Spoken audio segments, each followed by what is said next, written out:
Welcome to Above Replacement Radio. I am your host, Chris Gianta. You know what Christy Mathewson wasn't worried about? SIERA. When you're thinking about Pedro Siriaco, I mean, the only one that can compete is maybe Hannes Wagner's 1908 season. Over there on the other side of the screen is Daniel Curran. Like, if we just clip together every time we've talked about him on other people's profiles, we've done a Mickey Cochran episode. I can't get past Rabbit Marinville. It's not necessarily Hall of Fame. It's not necessarily above average, but we can guarantee you we are better than just the standard replacement level college sophomore.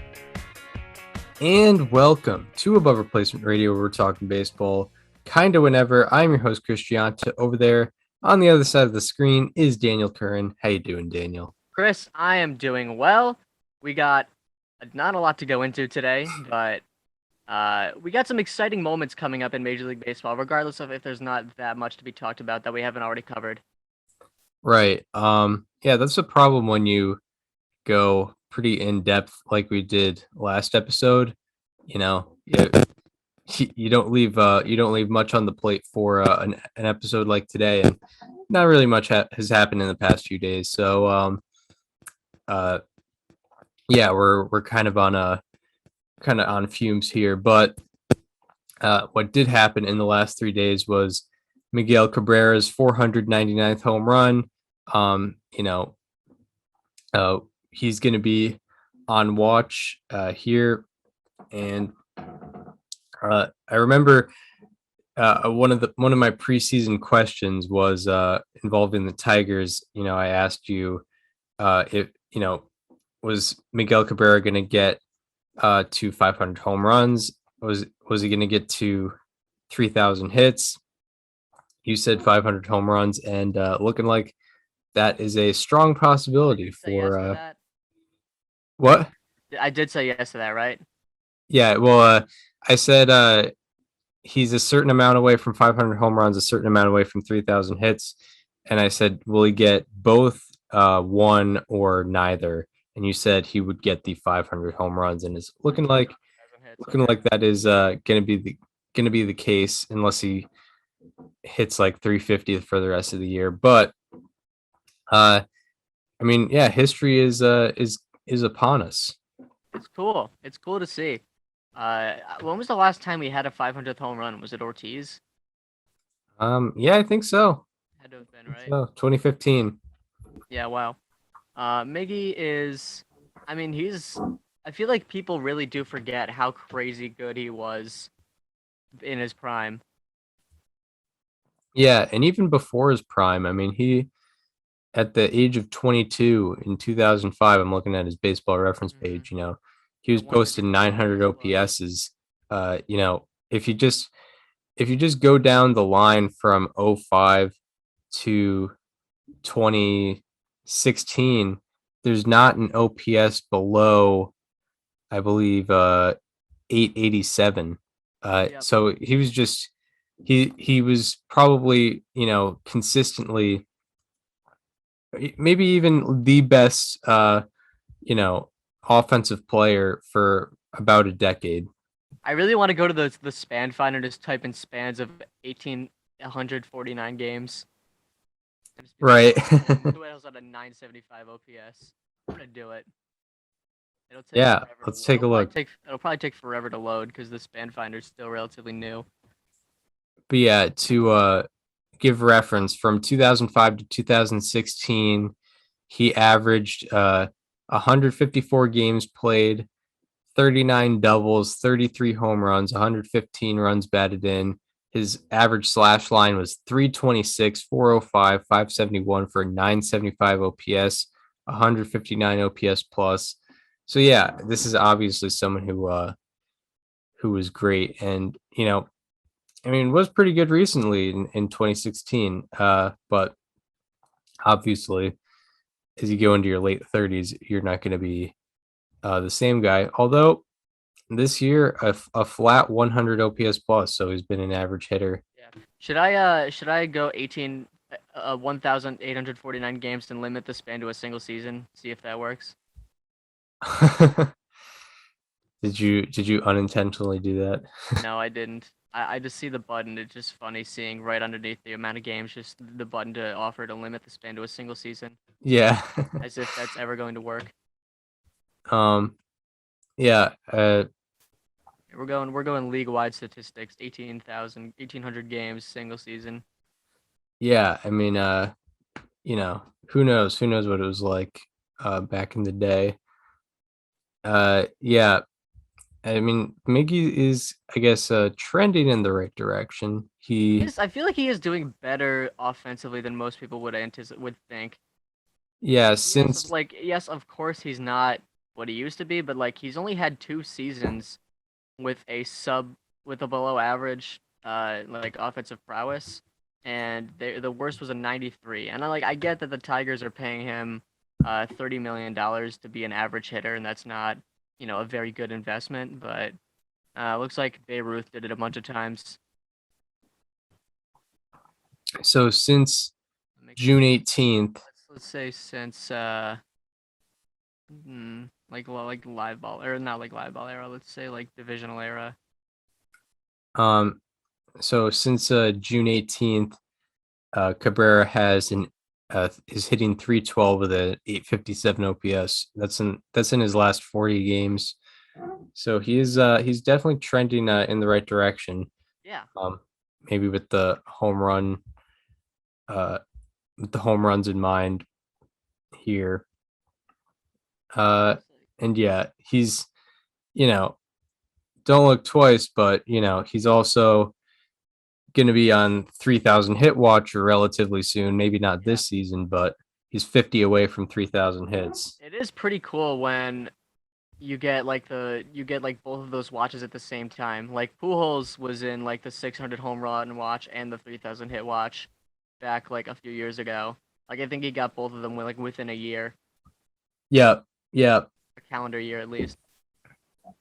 Yeah. One day in this great game, it might be hundreds of years from now, but we will see a 3,000th hit that is a 500th home run. That is a milestone home run. Doesn't even matter what number. Yeah. One day. For Omar Vizquel, it could have been his 100th home run. Oh, I mean, I don't know about that. I think he had 80. Yeah, he had 80 with 2,800 hits. Yeah. It probably would have been tough. Yeah, it would have been tough. His 85th home run. That's when you want back for sure. Right. Exactly. So yeah, I mean, what have you got on the 1,849 game span? I mean, even if I kind of honestly, I'm gonna be honest with you, I kind of just quit it because it was like the thing that sucks about the span finder, it shows every single span. So if you go one day and still have the stats, it keeps it. So it's like there's 100 Babe Ruth pages, there's a million Barry Bonds pages. So I was just like, you know what? Like there was a bunch of Mark McGuire's, a bunch of Barry Bonds. I put in 975 OPS, and Mark McGuire had plenty of 1,849 game stretches with a 975 OPS. So yeah, it's not just one singular span, but I mean, it's right. Obviously, it shows that Miguel Cabrera is right up there with the greats. I'm gonna look at where he ranks in terms of. I'm going amount of qualifying seasons with 130 OPS plus.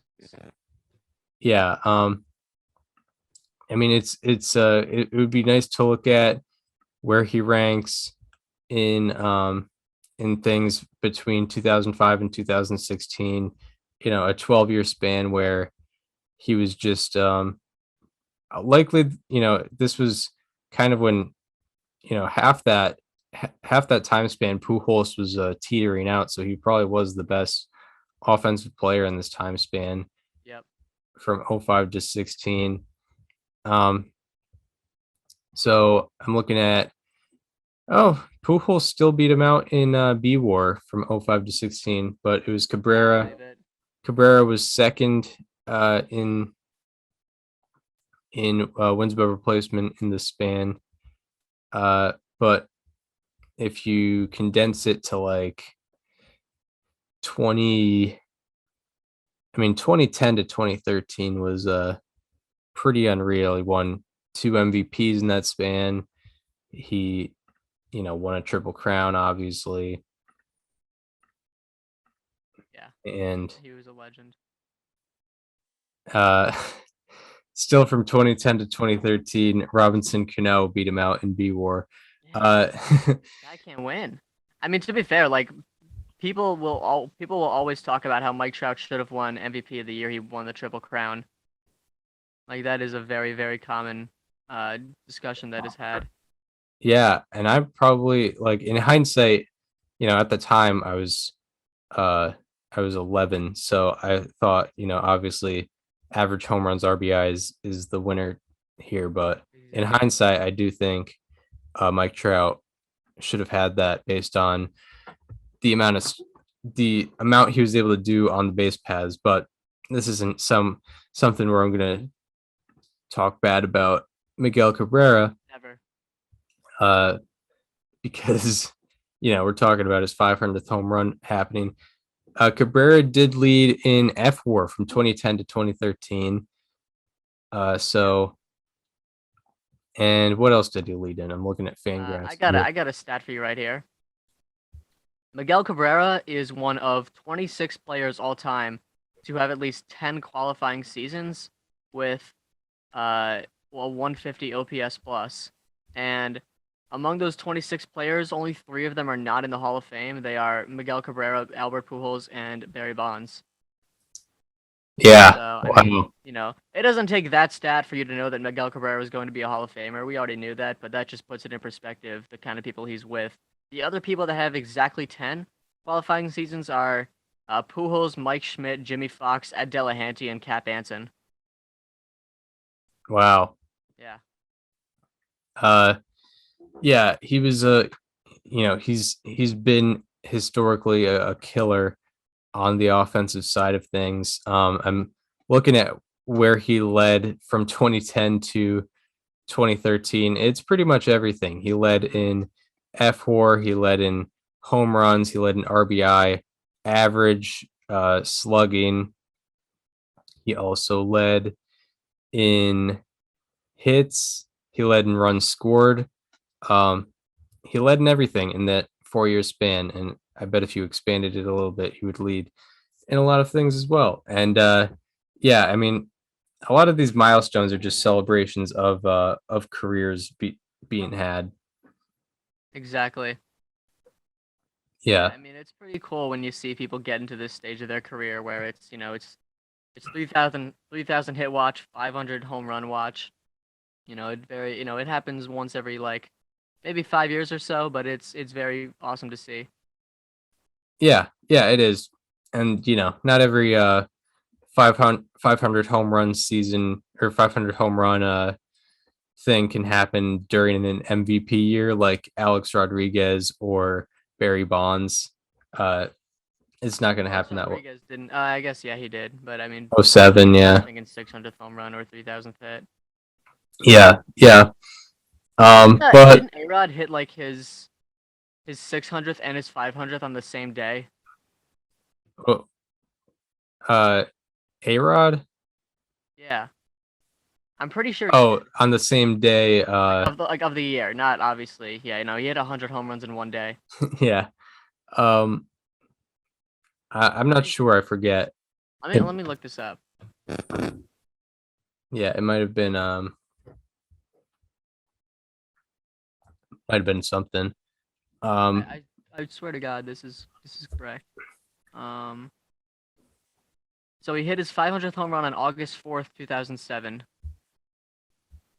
Yep, and he was like the youngest player to get that. Yeah. His 600th home run was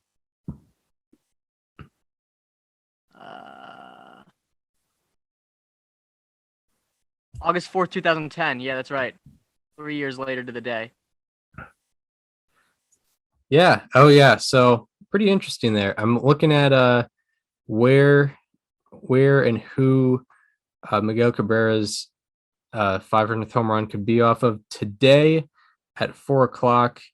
He is in Camden Yards. He's facing John Means as the starter, but obviously the Orioles bullpen could keep that I up. hope he doesn't do it today because I would love to see him do it in Detroit. He's got a home series against the Guardians this weekend, and then from there, are they always Yeah, home? What if they just have a giant homestand right now? Yeah, they're home against the Angels, and then this weekend they go to Toronto next weekend. So I think he's got 6 games or so at home after this Orioles game. So I would love to see him do it at home. I think that'd be cool. yeah, yeah, of course. But you could pull a Manny Ramirez and get your 500th home run at Camden. Uh, you could do that. What ticket prices are like for Tigers like home games right now? They must be no, they're not that bad actually. For $29, you can have the chance of seeing Miguel Cabrera's 500th home run in person. Yeah, yeah. And I feel like it could happen relatively soon. I mean, um, outside of Means, Baltimore's pitching is not great, and Cleveland's pitching because of injuries has not been great either. Angels pitching historically has never been that great. So this could happen pretty soon. I mean, it could happen it could happen today. It could happen anytime. It could happen first at bat. Are they playing the day game today? They're playing at 4:05. Then never mind. I was gonna say it could have happened by the time this is out, but I doubt that. Yeah, well, I hope not. I hope it hasn't been done by the time it gets out. But yeah, that's what's been going on. And tonight we have the Field of Dreams game in Iowa. I mean, should be interesting. It's being made a very big deal out of. I don't know if it's that big a deal. I think it is. I mean, It's when was the last time a game was hosted in the state of Iowa? I'm not sure. MLB's been around for 150 years. Has there ever been? I think it's pretty cool. I mean, I wish it wasn't $1,300 for a single seat. I think that's pretty lame. Which Yeah, I understand why it is, but I mean, that's still like tough. yeah. How many people in Iowa are going to be Well, people able are to? flying. I mean, people are coming from all over, I'm assuming. Yeah, yeah. All all based on this movie. Yeah. Which I guess is cool. It's grown a cult following, obviously, but um, I mean, it's interesting. The scenery is amazing. It looks very aesthetically pleasing. Yeah, I mean, I'm wondering. Yeah, and I forget what the dimensions are on this field. It's so I was gonna mention this. Andrew Heaney is the probable starter tonight for the Yankees, and he is like a legend of the xFIP. I think his home run to fly ball ratio this year is like 17%, which is well above average. And the field dimensions are very hitter friendly. I mean, I guess it's not that bad compared to Yankee Stadium, but it's 335 down the lines, 380 to the alleys, and then 400 to center. Oh, 335 down the line. I mean, that's for some reason It's standard. I think beforehand, I think they were talking about the dimensions of the actual field, but they didn't realize they were building a separate field. yeah, The right. actual Field of Dreams is like 300 down the lines. Like, there's no way you could have a Major League Baseball game there. Yeah, definitely not, especially with like low fencing. You can It's still hitter friendly though. Yeah, I mean, yeah, there's not really much of a fence, but I mean, yeah, that's pretty like three. I'm trying to think. I mean, whenever I think of the like standard dimensions, I think of Rogers Center, which is 328 down the lines and 400 to dead center. But I guess that's considered a But it's little also hitter has a friendly. little bit of a taller wall there too. Yeah, I guess. Um, what what are your kind of thoughts on the Field of Dreams thing? Yeah, I think it'll be cool as like it's a once a year thing. I'm assuming they're doing this going forward. I don't know if it's been announced, but I mean, I think it's gonna be fun to watch. Like it's the first time it's happening. Lance Lynn's gonna be on the mound for it. Um, yeah, I mean, I don't know. I think it's gonna be fun to watch. Yeah, There's not much really else to it. Yeah, it'll be fun to watch. I'm not gonna be I'm not gonna be at home for it. So um yeah, I'm going to a Patriots preseason game tonight. So Right. pretty lit. We get to Who are they? see Who are they playing? they're playing the Washington football team. Oh yeah. Only reason, I mean, it's the first time to be excited about a Patriots preseason game. First time to be In a excited lifetime. for a while because there's actually a quarterback. Uh, Controversy. there's a quarterback battle going on, so that's going to be fun. Um, if there wasn't, I wouldn't be that excited. But and it's going to be crazy hot tonight, so only reason to go is to watch this quarterback battle. But anyway, uh, I will probably watch a replay of it at some point. Yeah. Yeah, it'll be interesting, a nostalgia for people who were present when the movie came out. It'll, be a real full circle thing.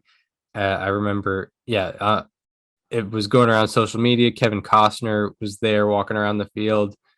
That was pretty That cool. was awesome. Like there was a video of him like coming out of the cornfield and like walking onto the field playing catch. That was awesome.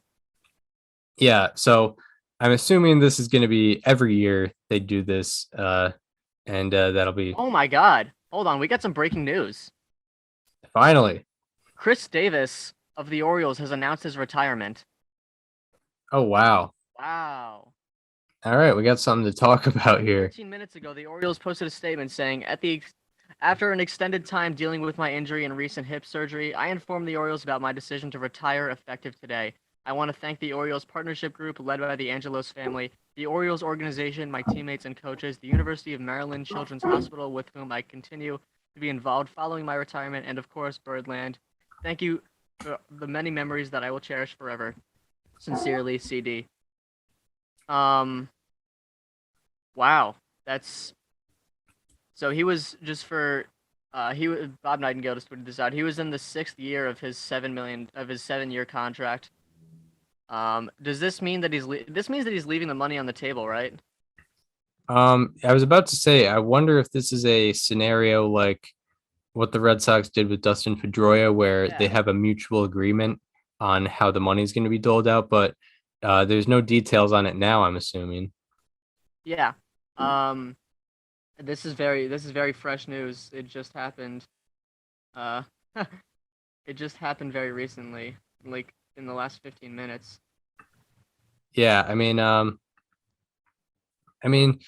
Yeah, his legacy is very interesting. I mean, Hang on, no, I have some new. John Heyman just tweeted, "Hey, Davis will still be paid $23 million in 2022, which is the last year of his deal." So, okay, so it no was a way mutual. So he's just gonna be stepping away from baseball.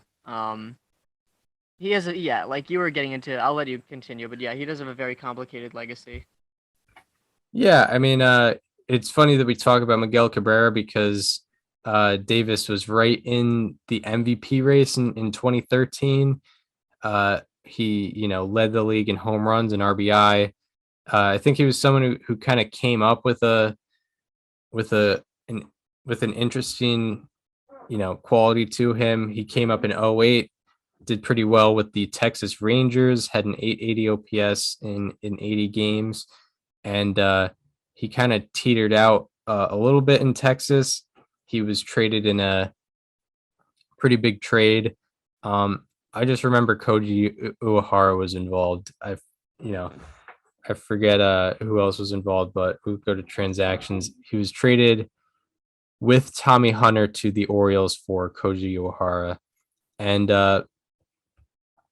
and then Davis kind of refines his identity in Baltimore in 2012. He had 33 home runs, and then 2013 is his banner year, where he had 53 home runs, 138 RBIs, a 1004 OPS, and then 2015 he leads the league in home runs again, and he gets a big extension. I believe it was that year.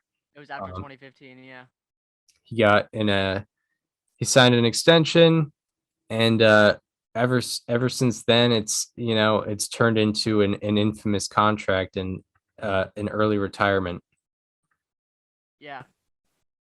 I mean, we can't, it's easy to remember the bad things about Chris Davis's career, but I don't think we should ever forget about 2013 and 15. Like, that was one of the biggest breakout years in recent history in 2013, where he went from, I know he hit 30 home runs in 2012. He was still very strong back then, but I mean, to go from, one of the better home run hitters to one of the best home run hitting seasons in recent history was pretty remarkable back in 2013. Yeah, yeah, it was a great story. I mean, everyone would talk about how the Rangers like got fleeced because of how great Chris Davis was doing, and how he just had a how he was just having a great season. And you know, it's funny because in 2015, that's when Statcast started. You can look at his Statcast numbers from that time. He had a 17.3% barrel rate that year in 2015. Things were looking very good in terms of him being able to hit the ball. Like, yeah, 2015, he was 95th percentile in average exit velocity, 94th percentile in hard hit percentage, 98th percentile in expected WOBA, 100th percentile in barrel rate, 98th percentile in expected slugging. He looked to be one of the best power hitters in all of baseball for a short period of time. Yeah. And on top of that, like, I don't think we should forget, like, just everything he did for the city of Baltimore. Like, he was very much involved in that community. He mentioned in his statement, like, the children's hospital that he's gonna continue being involved in. Like, the guy, yeah, he had a legendary downfall, but I mean, like, I still feel like he's a person that the city of Baltimore can say that they're proud to have had. I really do think that he can keep that legacy even with the way he was playing on the field between 2017 and beyond. Yeah, 100%. That's ultimately the legacy, is who he helped along the way in the city of Baltimore. That's ultimately what it is all about, and is able to use his resources for good. And you know, no one no one who he helped is going to be complaining about him having negative wins above replacement during his contract. No one's really going to care about that. It's going to be about who he helped and what he did along the way. Exactly. I'm Um, seeing a lot of people saying, like, oh, the Orioles, like, they finally, like Chris Davis, they finally freed up that money, but like I don't know, what would the Orioles have done with that money really anyway if Chris Davis wasn't in question? Like, I have a hard time really picking that answer apart because Chris Davis was the highest signed contract in franchise history by a long shot. Like, they haven't really done much with money other than Chris Davis anyway. yeah, So there's it's like I can't, I don't really know if I can say that Chris Davis was holding them back financially because it's hard to imagine they would have done anything anyway, really. yeah, there's no way that the reason the Orioles aren't spending isn't because Chris Davis is holding them back. It's because they're rebuilding Yeah. and they don't want. There's no reason to spend money right now. But even, like, let's say in 2017, like, they were, like, they were competitive, quote unquote. That was the second year of Davis's contract, and they went out and spent big at the deadline to get Jeremy Hellickson, and that was it. Yeah, like Like this team, like, they didn't really do much to build around him anyway. Like, Adam Jones was, he was there, but certainly, but he was, past his prime. Like Nick Markakis was gone already. Like, there was not. They didn't really, if Chris Davis was the guy they were willing to build around, they didn't build around him. yeah, they didn't they didn't solve. They didn't like the entire time they needed starting pitching, and they never really bothered to expand upon their rotation. So, well, I guess they did get the the modern day Nolan Ryan with Jeremy Hellickson, but that's all they really were able to do. They banked on, like, Kevin Gosman and Chris Tillman and Wei Chen, like, being able to be aces at the top of their rotation. That just never happened. Same with Dylan Bundy. They hoped he would work out. He didn't. Yeah, They, it's really a question of like what their pitching development is, but that's another conversation to be had. Yeah, they just yeah, could never really never really get it going. I'm assuming 2013, I would assume that's the franchise record for like home runs in a season. Eddie Murray. I Nah, think Eddie Murray would be the guy who'd challenge that, right? Probably. I would assume so. I guess I can check. I don't think Eddie Murray got to 53, and Frank Robinson certainly didn't. Frank Robinson got to Brooks Robinson for 49. sure didn't either. Who? Brooks Robinson. Yeah, neither did Jim Palmer. Yeah, no. That's- Surprising. or Cal Ripken Jr. Leaders, top 10 single season batting. Let's see. Yeah, Looking let's this take. up. Yep, Chris Davis, the franchise record, 53. Yeah, franchise record for single season for home runs in a single I wonder if season. he is. I wonder if he is 1 and 2. He has 1 and 4. Okay. It goes Chris Davis, Brady Anderson, Frank Robinson, course. Chris How could Davis. I have Mark Trumbo tied as well. How could I forget the legendary 50 home run season of Brady Anderson? I mean, yeah, I mean, lots of people would forget, and obviously the single season RBI record in Orioles franchise history belongs to Ken Williams of 1922, the first 30-30 season. Yeah. I mean, I wrote about that a bunch of time ago. That was the first article I ever wrote for my first website that I was at.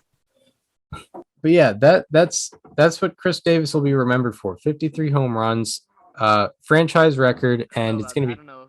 I mean, like in Baltimore, I think in Baltimore, he'd maybe be remembered as that. But like from a national baseball standpoint, like people aren't gonna think of Chris Davis and remember 2013 and 15. As sad as it sounds, that just isn't gonna be the case, unfortunately. But yeah, it'll be the most positive. Let's not forget. Yeah, it'll be the most positive thing he'll be remembered for. I wonder if he was like ever nominated for like a Roberto Clemente award. Yeah, I think is each franchise required to nominate someone for that award? Yeah. Because I knew they do that. They did that with the Walter Payton Man of the Year award. Very football heavy episode, by the way. Yeah. Just casually mentioning NFL. We'll just I'll start with 2013 and then go. Because I feel like he had to have been nominated. I mean, yeah, at least by the Orioles. That had to be a thing. It is funny looking at all these single season leaders for Orioles franchise history, and it's a lot of St. Louis Browns on here. You got George Sisler, Ken Williams, as previously mentioned. Yep. That's great, wonderful. But yeah, probably his ultimate legacy on Baltimore will be, what he did in the community, which is great. And but ultimately a lot of people will remember how that contract turned out. 2017, Chris Davis was nominated for the Roberto Clemente award. Yeah. So obviously he was using his resources well. With resources being, time, effort, money. And 2018. Yeah, twice.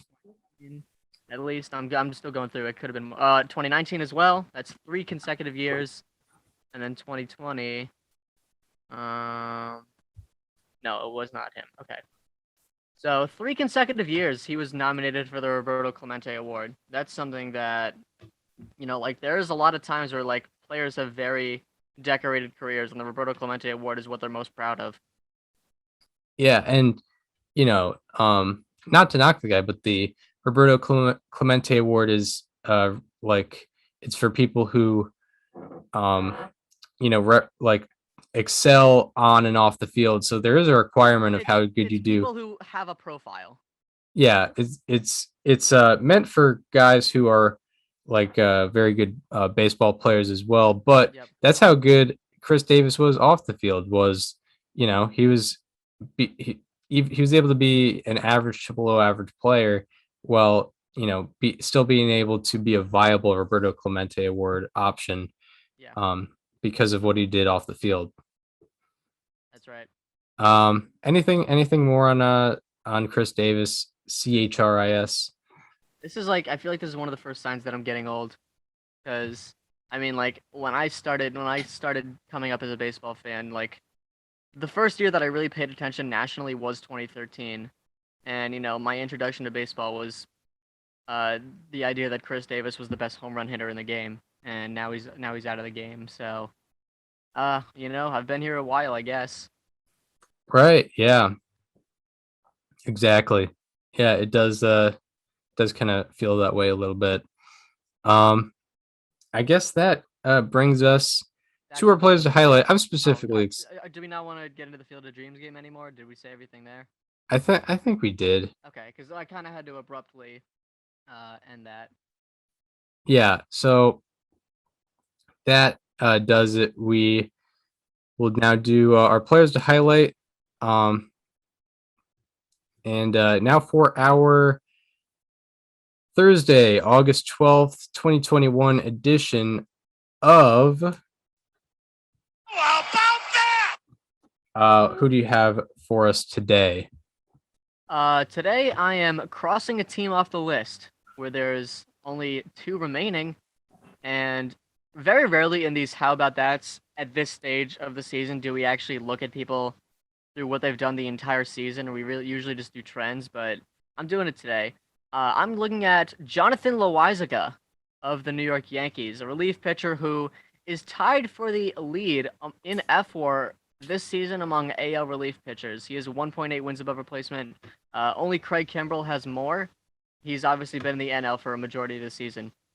Loaisiga has also been scoreless in 27 of his last 30 appearances.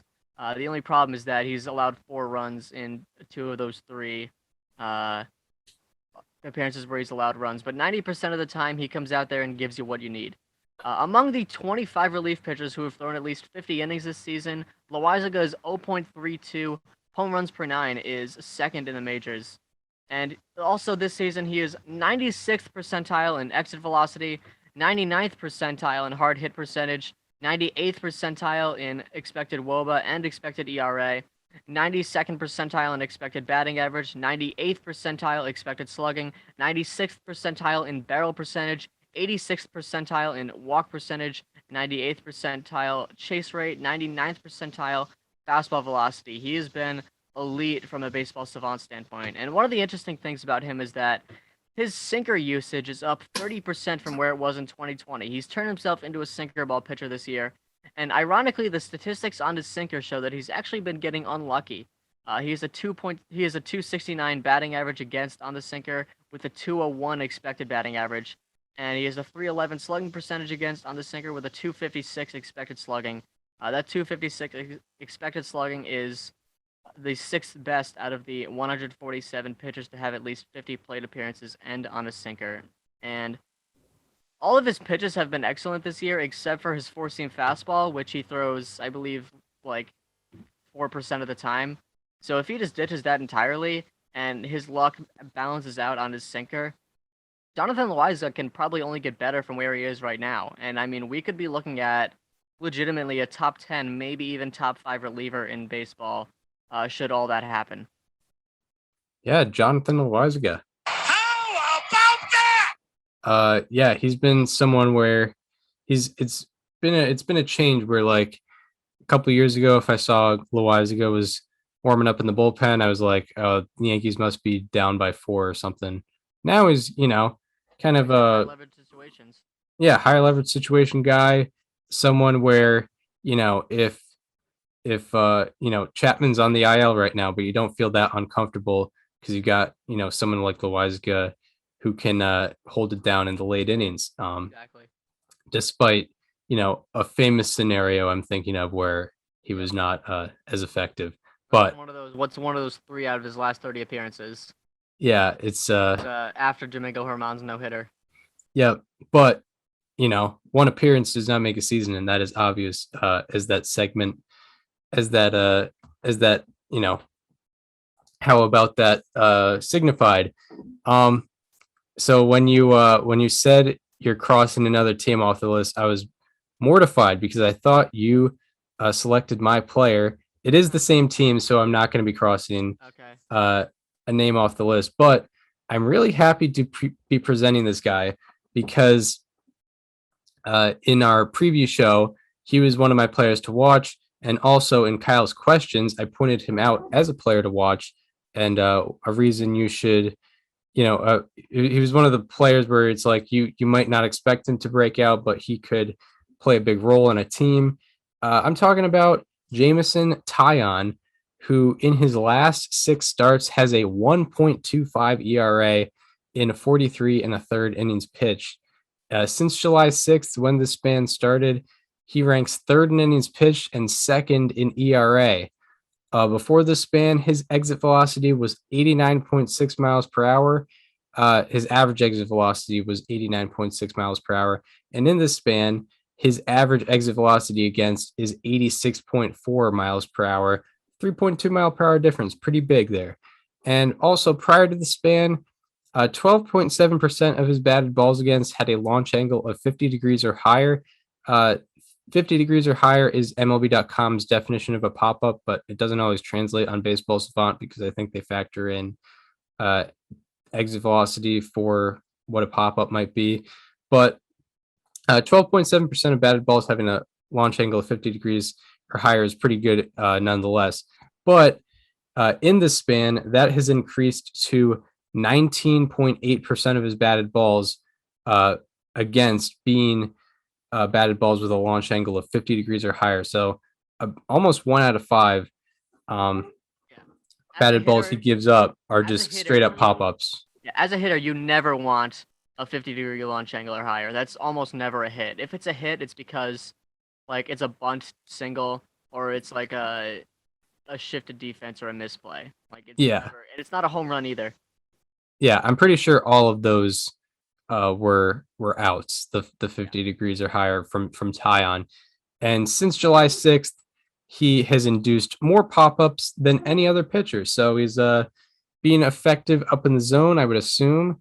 And he is really, especially in Garrett Cole's absence, he is really stepping it up and pitching like a top of the rotation guy, which is exactly what the Yankees need, especially with their starting pitching situation. So Jamison Tyon.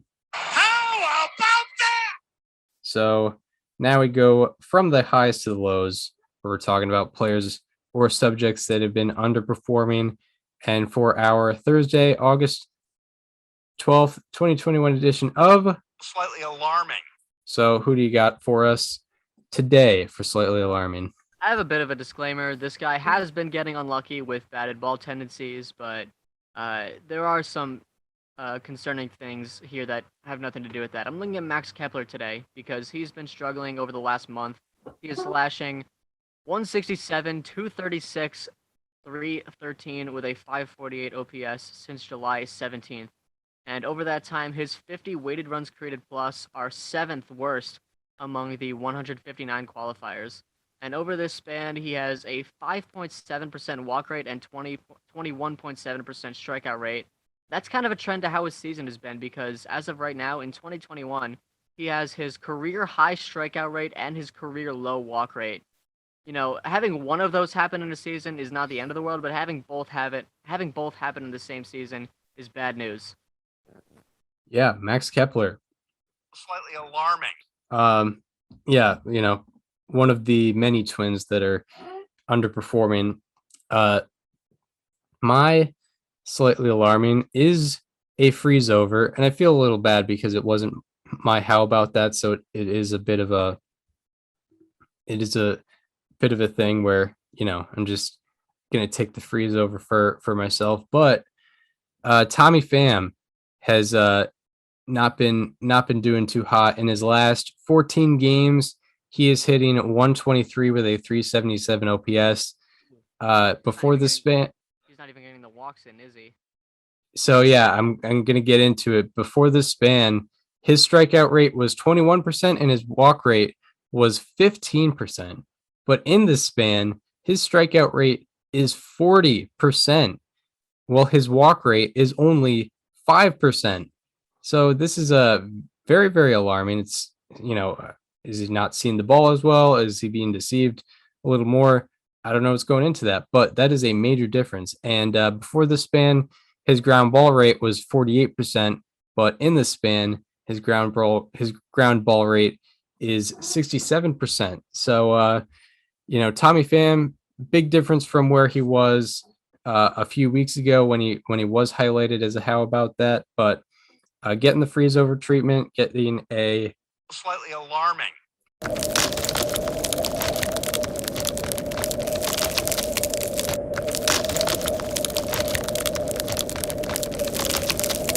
Really, you sounded really guilty about doing the freeze over there, but like, that was good because you framed the slightly alarming exactly around how I framed his how about that.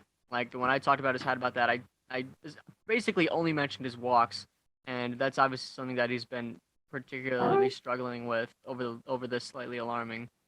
Yeah, I did watch the I did go back and watch wherever the how about that was. I was searching throughout the episodes to where it was. So Yep. yeah, that was a big difference. Is like Pham historically has been able to get on base via walk, and his walk rate is about a third of what in his last 14 games. His walk rate is about 1/3 of what it usually is, and his strikeout rate is almost doubled. So seeing the ball a little differently, it's been a rough stretch for him, and and there's not a lot of spots. There's a lot of talent in that Padres lineup. So, I'm pretty sure he did not play yesterday. So, if he continues this, he might not be someone they rely on in the lineup. So that does it for players or subjects to highlight. Now we get into a preview of the weekend ahead. By the way, my bad on previews of the weekend ahead. Whenever there's a good Red Sox series, I'll just skip over it and not acknowledge it. I definitely should have acknowledged the Red Sox Rays series that was happening this past week. I think what happens, because I look at the preview of the weekend ahead on the MLB app, and Red Sox Rays is always the first series that pops up, but I'm always scrolling down and I never go back up to see it. So that's what goes on there. But in terms of series to watch this upcoming weekend, a lot of series are ending today, so not much really starting today. But I think probably one interesting series to watch where I think it might actually be bad news for a certain team. You have Mets Dodgers this upcoming weekend. You got a 3-gamer. It's going to be the Dodgers, who are a great team, versus the Mets, who have been slumping. But it will be at Citi Field. Friday, you have Tyler McGill versus Julio Urias. And then Saturday, you're going to have Taijuan Walker versus Walker Buehler, which are two very different, two very different trending pitchers. Yeah. If for reference on Walker Buehler, I mentioned Jameson Taillon is second in ERA in his last 6 starts. The only guy ahead of him is Walker Buehler. Sunday, you have let's see, Max Scherzer versus TBD. And the series I'm kind of interested in is Phillies Reds, because the Reds are a bit of a threat in the wild card, and the Phillies are trying to hold on to the NL East. Friday night, you actually have a pretty good pitching matchup that you're probably going to go over. Saturday, it's Castillo versus TBD, and Sunday you have Gray versus TBD. So what are the day-by-day matchups you're looking at for this upcoming weekend? Sure. I would love to get into that. Well, let's look at Thursday first. The obvious game of the day is the Field of Dreams game. You have the aforementioned Andrew Heaney, the ex-FIP legend, versus Lance Lynn. You have Yu Darvish going tonight for the San Diego Padres. You have a pretty good matchup out in San Fran. Herman Marquez going up against Logan Webb. Logan Webb hasn't been getting too many innings in, but he's pitched very well nonetheless. Marco Gonzalez goes tonight for Seattle. He's been pitching a lot better lately. John Means goes tonight for the Baltimore Orioles in Miggy's possible 500th home run game. A pretty good matchup out in Chicago with Brandon Woodruff and Kyle Hendricks going against each other. You have Chris Bassett going for the A's. You have Ranger Suarez going for the Phillies, who in the finale against the Dodgers, Ranger Suarez, reliever who has a sub-1 ERA going as an opener today. And then you have Tanner Houck going for the Red Sox. He's the right-handed version of Chris Sale. Been very interesting, both of our players to watch.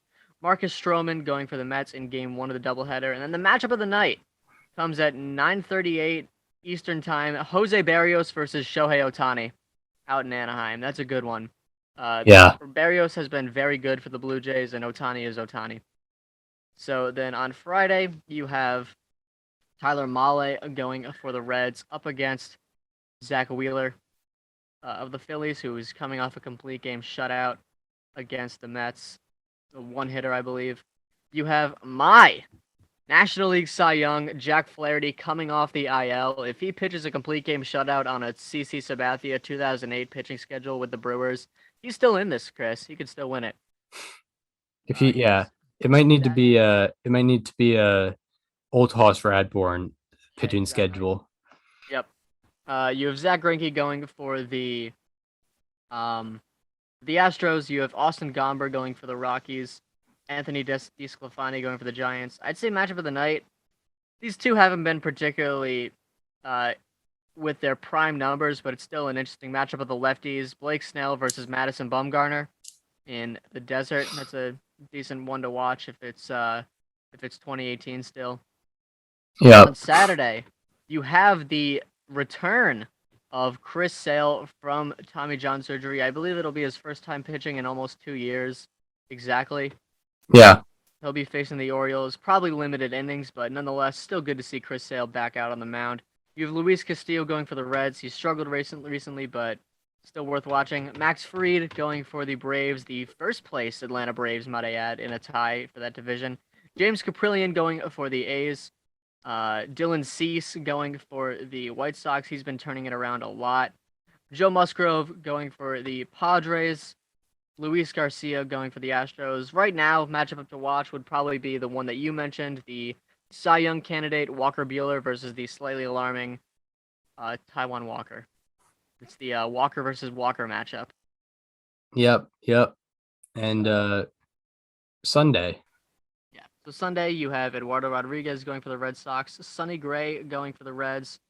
You have Zach Thompson going for the Marlins. He's been a very strong under-the-radar candidate this season. Lucas Giolito going in the finale of Yankees White Sox. You have Sean Manaea going for the A's. You have Lance McCullers Jr. and that nice slider going for the Astros. You have John Gray versus Alex Wood in Rockies and Giants. And then matchup of the night, I say night because it's the only night game on the docket for a Sunday. Sunday Night Baseball, Max Scherzer versus Carlos Carrasco. That'll be a good one to watch. But other than that, watch for the Field of Dreams game. Watch for Miggy's 500th home run. Watch for the Braves and Phillies aren't playing each other, but still watch those two teams because they are in a tie for the division lead. Watch a lot of baseball this weekend. There's a lot of good stuff going on. Chris Sale's return. Yeah. Jack Flaherty's return. A lot of fun stuff. Yeah, Chris Sale's return I'm pretty excited for. I mean, I don't know what innings limit they'll have him on because I mean he did throw I think 89 pitches in Worcester for his last start. So I don't know. Maybe they won't limit him that much. Hopefully, unless it affects his health, obviously. All right, so that does it for today's episode. We hope you enjoyed this one. If you were listening on Apple Podcasts or Spotify and want to watch the conversation as it happens, go to the YouTube channel. It is called Above Replacement Radio. If you want to follow us on social media, follow me on Twitter at Chris_Gianza and follow Daniel on both Twitter and Instagram at Daniel_Curran, and follow the show Instagram at Above Replacement Radio for all the show needs. We hope you enjoyed this one, and we hope to see you on Monday, next Monday, where we are talking all the happenings in Major League Baseball once again. See you then. This conversation is over.